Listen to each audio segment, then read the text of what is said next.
Haleluya, haleluya, haleluya. Shalom warga kerajaan. Wow, senang sekali kembali berjumpa. Dimanapun saudara berada, doa saya kiranya setiap kita tetap sehat dan tetap dalam pemeliharaan Raja kita yang sempurna. Katakan amin. Haleluya. Bapak Ibu terkasih dalam Tuhan. Wow, sejak kita mengiring Tuhan dengan sungguh-sungguh, kita lahir baru, kita dibaptis sebagai tanda orang percaya, saudara terkasih dalam Tuhan. Kita juga punya iman bahwa saat itu juga adalah babak baru dalam kehidupan kita. Makanya kita disebut ciptaan yang baru. Dan kita percaya bahwa Roh Kudus ada hidup di dalam kita. Dia berdiam dalam hidup kita. Oleh sebab itu hidup kita harus berubah. Kita harus betul-betul meninggalkan manusia lama kita. Kita harus hidup sebagai manusia yang baru, ciptaan yang baru, yang hidup kita harus selaras dengan kebenaran firman Tuhan. Nah, pertanyaannya, sudahkah kita kerjakan bahwa benar-benar hidup kita di dalam tangan Tuhan yang sesungguhnya? Hidup kita betul-betul menyenangkan hati Raja kita. Sebab saya percaya bahwa ini adalah sebuah perjuangan yang tidak mudah yang harus kita pertahankan. Sebab yang namanya hidup bukan cuma 1-2 hari. Hidup itu berbicara sepanjang usia umur kita yang Tuhan berikan kepada setiap saudara dan saya. Dan itu juga sepanjang perjalanan daripada usia saudara harus menjaga. Bukan hanya jam demi jam, tapi mungkin detik demi detik. Apakah hidup saudara masih di dalam Tuhan atau tidak? Dan saya tahu bahwa itu tidak mudah. Oleh sebab itu saya ingin mengajak kita sama-sama. Yuk kita cek apakah hidup kita masih di dalam Tuhan atau tidak. Haleluya. Jangan-jangan kita menyangka bahwa kita di tracknya Tuhan, tapi kita sudah keluar tracknya Tuhan. Wow, jangan sampai itu terjadi atas setiap kita termasuk saya. Oleh sebab itu kita belajar. Yang pertama dalam Kisah Para Rasul ayat yang ke-16, ayat yang ke-6 sampai dengan yang ke-7. Di situ dikatakan mereka melintasi tanah Frigia dan tanah Galatia karena Roh Kudus mencegah mereka untuk memberitakan Injil di Asia. Dan setibanya di Misia mereka mencoba masuk ke daerah Bitinia. Tetapi Roh Yesus tidak mengizinkan mereka. Saudara, kalau saudara membaca konteks ini, kita melihat bagaimana hamba Tuhan ini hidupnya dipimpin oleh Roh Tuhan. Haleluya, haleluya. Ya, bagaimana hidup saudara dan saya? Ya, kalau saudara berkata bahwa saudara hidup di dalam Tuhan, apakah saudara masih mau dipimpin oleh Roh Tuhan atau tidak? Ya, sebab saya percaya bahwa seringkali kita sadari atau tidak kita sadari, keinginan daging kita selalu bertentangan dengan Roh Tuhan. Mungkin kedagingan kita berkata, "Yes, saya mau," tapi Roh Tuhan bilang, "No, no, no, no, no, no, no, no, tidak boleh." Apakah saudara mau memilih kedagingan atau Roh Tuhan?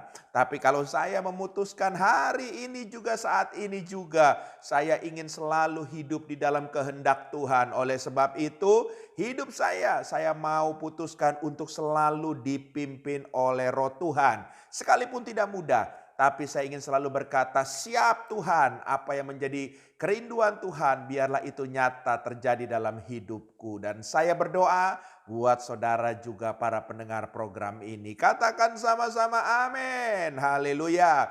Jadi hal yang pertama, hidup di dalam Tuhan cirinya mau dipimpin oleh Roh Tuhan. Hal yang kedua, masih dalam Kisah Para Rasul pasal yang ke-16, tapi kita lewat ayat yang ke-8 dan yang ke-9-nya. Demikian firman Tuhan. Ketika melintasi Misia, mereka sampai di Troas. Pada malam harinya tampaklah oleh Paulus suatu penglihatan. Ada seorang Makedonia berdiri di situ dan berseru kepadanya, katanya, "Menyeberanglah kemari dan tolonglah kami." Haleluya, haleluya. Ya, Paulus diberikan sebuah penglihatan, ya saudara terkasih dalam Tuhan, dan dia mau tangkap penglihatan itu. Jadi hal yang kedua, orang yang mau hidup di dalam Tuhan, orang itu harus mau menangkap visi Tuhan. Haleluya. Jadi saudara nggak bisa berjalan dengan keinginan sendiri, ya suka-suka sendiri. Tapi waktu saudara mau hidup ya di dalam Tuhan, saudara harus mau hidup di dalam visi Tuhan, saudara yang saudara tangkap. Haleluya, tangkap dulu visi itu. Haleluya, haleluya. Sebab kalau saudara nggak tangkap, bagaimana mungkin saudara bisa mengerjakannya? Jadi, kalau dapat visi dari Tuhan, tangkap. Kalau belum dapat visi, cari visi, kejar visi yang datang dari Tuhan. Baru saudara bertindak. Yang setuju katakan amin. Haleluya. Baru yang terakhir, yang ketiga. Kisah Para Rasul 16 ayat yang ke-10. Dikatakan, setelah Paulus melihat penglihatan itu, segeralah kami mencari kesempatan untuk berangkat ke Makedonia. Karena dari penglihatan itu kami menarik kesimpulan bahwa Allah telah memanggil kami untuk memberitakan Injil kepada orang-orang di sana. Wow, puji Tuhan, haleluya. Ya, Rasul Paulus menangkap visi, baru setelah itu dia mengerjakan visi itu. Orang yang hidup di dalam Tuhan bukan cuma menangkap, tapi dia juga mau mengerjakannya visi tersebut. Dan saya berdoa buat setiap kita hari ini, ya, bukti bahwa hidup kita di dalam Tuhan. 3 hal seperti yang saya katakan. Yang pertama, mau hidup di dalam dipimpin oleh Roh Tuhan.